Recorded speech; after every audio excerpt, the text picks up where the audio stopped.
ആ എക്സൈറ്റ്മെൻറ്റ് ആദ്യത്തെ കൊല്ലം മാത്രമേ ഉണ്ടായിരുന്നുള്ളൂ.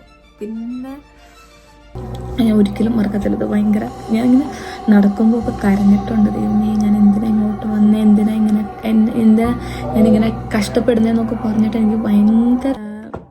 പക്ഷേ സത്യം അതല്ല. ഭയങ്കര ഒരു വൃത്തികെട്ട സാധനം മഞ്ഞ്.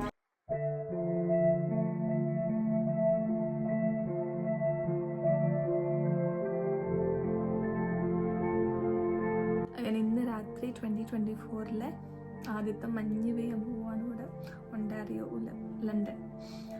ഇപ്പോഴും ഓർമ്മയുണ്ട്, ഞാൻ വന്ന ഇയർ 2021 രാത്രി 3 മണിക്ക് എന്തോ മഞ്ഞ് പെയ്ത്. അപ്പം നമ്മളിങ്ങനെ വെതറൊക്കെ നോക്കിയിരിക്കുക, എന്നിട്ടൊന്നും ഉറങ്ങാതെ കാത്തിരുന്നു. മഞ്ഞ് ആദ്യമായിട്ട് ജീവിതത്തിൽ ആദ്യത്തെ മഞ്ഞ് കാണല്ലേ, ഉറങ്ങാണ്ട് കാത്തിരുന്നു.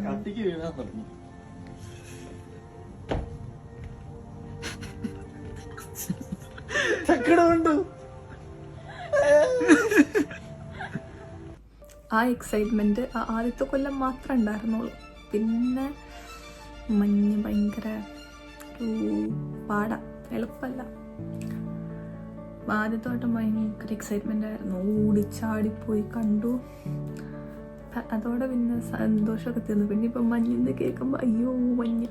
അപ്പം നാളെ എനിക്ക് ജോലിക്കും പോകണം, വണ്ടി ഓടിക്കണം. വിൻ്റർ ടയർ മാറ്റിയിട്ടില്ല. ഞാൻ ആദ്യമായിട്ട് സ്നോയിൽ നാളെ വണ്ടി ഓടിക്കാൻ പോവുക. ഞാൻ കാണിച്ചു തരാം ഇപ്പം എങ്ങനെയാണ്, പിന്നെ നാളെ എണീക്കുമ്പോൾ എങ്ങനെയായിരിക്കുന്നു.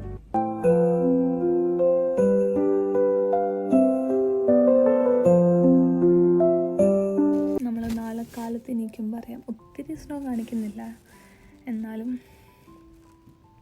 മഞ്ഞ് മൂടി കിടക്കുമായിരിക്കും. 12 മണിക്ക് സ്നോ ഉണ്ടെന്ന് പറഞ്ഞിട്ട് ഞാൻ ഉറങ്ങാതെ നോക്കിയിരിക്കുകയാണ്. പക്ഷേ സ്നോ ഒന്നുമില്ല.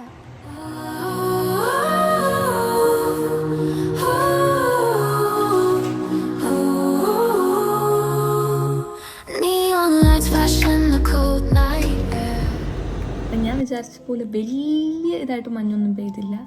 കുറച്ച് അവിടെ ഇവിടെയും. പിന്നെ റോഡൊക്കെ ക്ലിയർ ആയിരുന്നു. എൻ്റെ ആദ്യത്തെ ടെൻഷൻ, ഞാനാണെങ്കിൽ വിൻ്റർ ടയർ മാറ്റിയിട്ടുണ്ടായിരുന്നില്ല. അപ്പോൾ വണ്ടി ഓടിക്കുമ്പോൾ ന്യൂ ഡ്രൈവറല്ലേ, അപ്പോൾ അത് ഭയങ്കര പേടിയായിരുന്നു. പക്ഷേ റോഡൊക്കെ ഭയങ്കര ക്ലിയർ ആയിരുന്നു, കുഴപ്പമുണ്ടായിരുന്നില്ല. സേഫായിട്ട് ഇവിടെ എത്തി. നമുക്ക് പുറമേ നിന്ന് കാണുമ്പോൾ മഞ്ഞ്, അല്ലെങ്കിൽ ആദ്യമായിട്ട് മഞ്ഞെന്നൊക്കെ കാണുമ്പോൾ ഭയങ്കര ഒരു ഇതല്ലേ. പക്ഷേ സത്യം അതല്ല. ഭയങ്കര ഒരു വൃത്തികെട്ട സാധനം മഞ്ഞ്. എനിക്കെന്ന് പറയുമ്പോൾ കുറച്ച് നേരം AC യിലിരിക്കുമ്പോൾ തന്നെ പെട്ടെന്ന് എൻ്റെ ബോഡി എപ്പോഴും കോൾഡാണ്. ചുമ്മാ കുറച്ച് നേരം ഒരു തണുത്തൊരു സ്ഥലത്തിരിക്കുമ്പോഴത്തേക്കും കൈ പെട്ടെന്ന് തണുക്കും. ഞാൻ ഈ -20 -30 നിന്ന് കഴിയുമ്പോൾ എത്ര കട്ടിയുള്ള ഗ്ലൗസും ബൂട്ടും ഒക്കെ ഇട്ടാലും പെട്ടെന്ന് കാലിലോട്ടും കയ്യിലോട്ടും ഒക്കെ തണുപ്പ് കയറും. അപ്പോൾ വന്ന വർഷം നമുക്ക് ആർക്കും വണ്ടിയില്ല. ഗ്രോസറി വാങ്ങണമെങ്കിലും കോളേജിൽ പോകണ്ടായിരുന്നു, കാരണം ക്ലാസ്സസ് ഓൺലൈൻ ആയിരുന്നു. അതൊരു ഭാഗ്യം. പക്ഷേ ഈ ഗ്രോസറി വാങ്ങാൻ അപ്പോൾ നമ്മളിങ്ങനെ കയ്യിൽ ബാഗ് പിടിച്ചുകൊണ്ട് വരില്ലേ. അപ്പോൾ എന്ന് പറയും എത്ര കട്ടിയുള്ള ഗ്ലൗസ് ഇട്ടല്ല. അന്നെന്ന് പറയുമ്പം വന്ന ഇയർ ഭയങ്കര പിശുക്കിയാണ് ജീവിച്ചുകൊണ്ടിരുന്നത്. അപ്പം ഭയങ്കര പൈസ കൊടുത്തു ഭയങ്കര ബ്രാൻഡഡ് കോട്ടും ഗ്ലൗസൊന്നും ഇല്ല. എന്തെങ്കിലും തുക്കടയൊക്കെ വെച്ച് അഡ്ജസ്റ്റ് ചെയ്യും. എന്നിട്ട് ഈ തണുപ്പ് ഇങ്ങനെ കയ്യുടെ ഉള്ളിലിങ്ങനെ മരയിച്ചങ്ങ് കയറും. ചെവി, കാല്, കൈയൊക്കെ. അയ്യോ, ഭയങ്കര ബുദ്ധിമുട്ടായിരുന്നു ആ വന്നൊരു വർഷം. പിന്നെ 2ാമത്തെ ഇയർ ആയപ്പോഴത്തേക്കും ഫ്രണ്ട്സൊക്കെ കാർ എടുത്തു തോന്നുന്നു. അപ്പം നമുക്ക് കുറച്ചും കൂടി ഈസി. ഇപ്പം കടയിലൊക്കെ പോകണമെങ്കിൽ അത്യാവശ്യം അവരുടെ കൂടെ പോവും, നമ്മൾ സാധനം വാങ്ങിയിട്ട് വരും. എനിക്ക് പണി കിട്ടിയത്, എൻ്റെ പ്ലേസ്മെൻറ്റ് തുടങ്ങിയത് 2022 ജനുവരി ടു ഏപ്രിൽ വരെ എനിക്ക് പ്ലേസ്മെൻ്റ് ഉണ്ട്. അന്നെന്ന് പറഞ്ഞാൽ ഇവിടെ കൊട്ടയ്ക്ക് മഞ്ഞ് പെയ്യുന്ന സമയം. അപ്പം എനിക്ക് കിട്ടിയത്, എനിക്ക് ഫസ്റ്റ് പ്ലേസ്മെൻറ്റ് ഒരു സ്കൂളിലായിരുന്നു. അപ്പം എനിക്ക് കിട്ടിയതെന്ന് പറഞ്ഞാൽ ബസ് പോവില്ല. ബസ് ഇറങ്ങിയിട്ട് നമ്മളൊരു 20 മിനിറ്റ്സ് നടക്കണം ഈ സ്കൂളിലേക്ക്. ഒരു റെസിഡൻഷ്യൽ ഏരിയയുടെ നടുക്ക് ഒരു സ്കൂൾ കൊണ്ടുവന്ന് വെച്ചേക്കുന്നത്. അപ്പോൾ ഈ ഒരു 20 മിനിറ്റ്സ് അങ്ങോട്ട് നടക്കണം. അപ്പോൾ എൻ്റെ കണ്ണ് മാത്രമേ കാണത്തുള്ളൂ. അത് കോവിഡിൻ്റെ സമയം കൂടിയായിരുന്നു. അപ്പം മാസ്ക് വലിയ മറ്റേ ജാക്കറ്റ് തലയിലൊക്കെ ഇട്ടിട്ട് കണ്ണ് മാത്രം കാണാം, കയ്യിൽ ഗ്ലൗസ്. പക്ഷെ എന്നാലും ആ 20 മിനിറ്റ് നമ്മൾ ആ സൈഡ് വാക്കിൽ കൂടെ നടന്ന് അവിടെ എത്തുമ്പോഴത്തേക്കും മരവിച്ച് കയ്യും കാലും. ഞാൻ സ്കൂളിലെത്തിയിട്ട് ലിറ്ററലി ഒരു 10-20 മിനിറ്റ് ആ ടോയ്ലറ്റിൽ കയറിയിട്ട് കൈയും കാലൊക്കെ ഒന്ന് ചൂടാക്കാൻ വേണ്ടിയിട്ട് ഇങ്ങനെ ഇരിക്കും. അതുപോലെ വൈകുന്നേരം തിരിച്ചു നടക്കണം. ഞാൻ ഒരിക്കലും മറക്കത്തില്ല. ഇത് ഭയങ്കര, ഞാൻ ഇങ്ങനെ നടക്കുമ്പോൾ ഒക്കെ കരഞ്ഞിട്ടുണ്ട്. ദൈവമേ, ഞാൻ എന്തിനാ ഇങ്ങോട്ട് വന്നേ, എന്താ ഞാനിങ്ങനെ കഷ്ടപ്പെടുന്നതെന്നൊക്കെ പറഞ്ഞിട്ട് എനിക്ക് ഭയങ്കര വിഷമം. ഇങ്ങനെ കരഞ്ഞുകൊണ്ട് ആ മഞ്ഞത്തെ കൂടെ ഒക്കെ നടക്കുന്നത്. അത് ഭയങ്കര ഒരു വല്ലാത്തൊരു എക്സ്പീരിയൻസ് ആയിരുന്നു. അതോടെ ഞാൻ മഞ്ഞ് വെറുത്തുപോയി. ഇറ്റ്സ് ആക്ച്വലി ഭയങ്കര ഒരു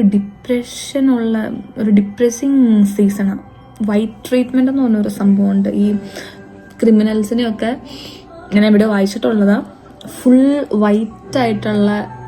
വൈറ്റ് ടോർച്ചറോ സംതിങ്, ഫുൾ വൈറ്റ് ആയിട്ടുള്ളൊരു റൂമിൽ കൊണ്ടുവന്നിടും. അപ്പോൾ എപ്പോഴും ഈ വെള്ള കാണുമ്പം ഓട്ടോമാറ്റിക്കലി അതൊരു കൈൻഡ് ഓഫ് ടോർച്ചറിങ് ആണ്. അപ്പോൾ നമുക്ക് ഈ വിൻ്റർ ആയി കഴിഞ്ഞാൽ അതുപോലെ മൊത്തം വെള്ള, മൊത്തം മഞ്ഞ്, അത് കാണുമ്പോൾ തന്നെ കുറേ നേരം നമ്മൾ അതിലോട്ട് നോക്കിയിരിക്കുമ്പോൾ ഭയങ്കര ഒരു ബുദ്ധിമുട്ട്. എനിക്ക് ശരിക്കും വിൻ്റർ എൻജോയ് ചെയ്യുന്ന ഒത്തിരി പേരുണ്ട് കേട്ടോ. പക്ഷെ എനിക്ക് ഒരിക്കലും എൻജോയ് ചെയ്യാൻ പറ്റാത്തൊരു സീസണാണ് വിൻ്റർ. എനിക്ക് പിന്നെ പറഞ്ഞ പോലെ ഈ 2-3 വർഷം നമുക്ക് വണ്ടിയും കാര്യങ്ങളൊന്നും ഉണ്ടായിരുന്നില്ല. അപ്പോൾ അതിൻ്റെതായ, എനിക്ക് തോന്നുന്നു വണ്ടി ഉണ്ടെങ്കിൽ ലൈഫ് കുറച്ചും കൂടെ ഈസി ആവും. അപകടങ്ങളും കൂടും, ഈ തെന്നലും അതൊക്കെ ഉണ്ട് വിൻ്ററിൽ. എന്നാലും കുറച്ചും കൂടെ ഈസി ആണെന്ന് തോന്നുന്നു ലൈഫ്. മറ്റേത് ഈ ബസ് സ്റ്റോപ്പിലോട്ട് നടക്കണം, അങ്ങനെ ഭയങ്കര പാടല്ലേ. ഈ വട്ടം നാട്ടിൽ പോയപ്പം വീട്ടുകാരെയും കൊണ്ട് ഇവിടെ പോയി, നമ്മുടെ സ്നോ സ്റ്റോമിൽ പോയി.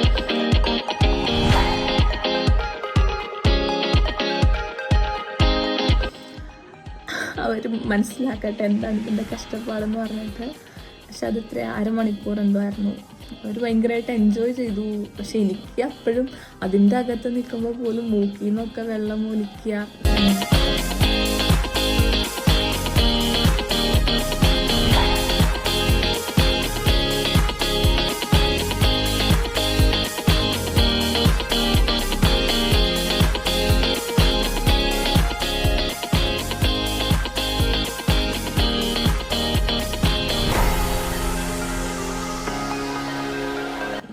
കയ്യിൽ ഗ്ലൗസൊക്കെ ഇട്ടിട്ടും കൈയൊക്കെ ഇങ്ങനെ തണുത്ത് മരവിച്ച്.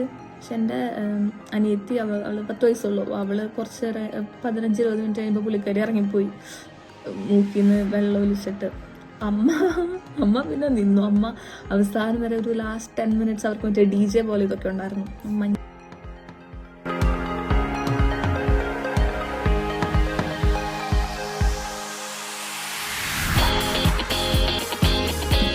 വാരി എറിയലും അതും ഇതൊക്കെ ആയിരുന്നു. 1/2 മണിക്കൂറിലേക്ക്, അല്ലെങ്കിൽ നമ്മൾ 1 ടൈം മറ്റേ ഈ മണാലി, കാശ്മീരൊക്കെ പോകാൻ നൈസാണ്. പക്ഷെ ഇവിടെ ഇങ്ങനെ 3-4 മാസം മഞ്ഞത്ത് നിൽക്കുമ്പോൾ പാടാണ്. എന്തിനാ അത്ര കഷ്ടപ്പെട്ട് ഇവിടെ പോയി നിൽക്കുന്നതെന്ന് വെച്ച് കഴിഞ്ഞാൽ ജീവിക്കണ്ടേ. നമ്മളെവിടെ പോയാലും എന്തെങ്കിലുമൊക്കെ പ്രശ്നം കാണും. അതുമായിട്ട് ഇങ്ങനെ അഡാപ്റ്റായി വരുന്നു.